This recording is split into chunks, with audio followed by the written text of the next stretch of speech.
وأنبتها نباتا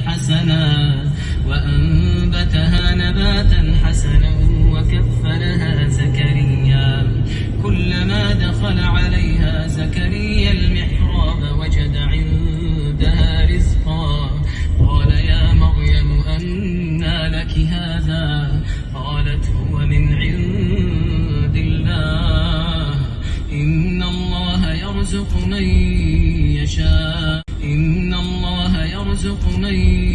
يشاء بغير حساب هنالك دعا زكريا ربه قال رب هب لي من لدنك ذرية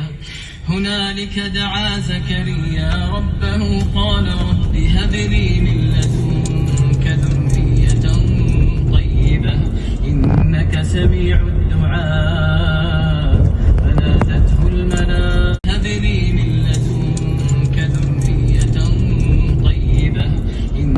سميع الدعاء فنادته الملائكة وهو قائم يصلي في المحراب أن الله يبشرك بيحيى مصدقا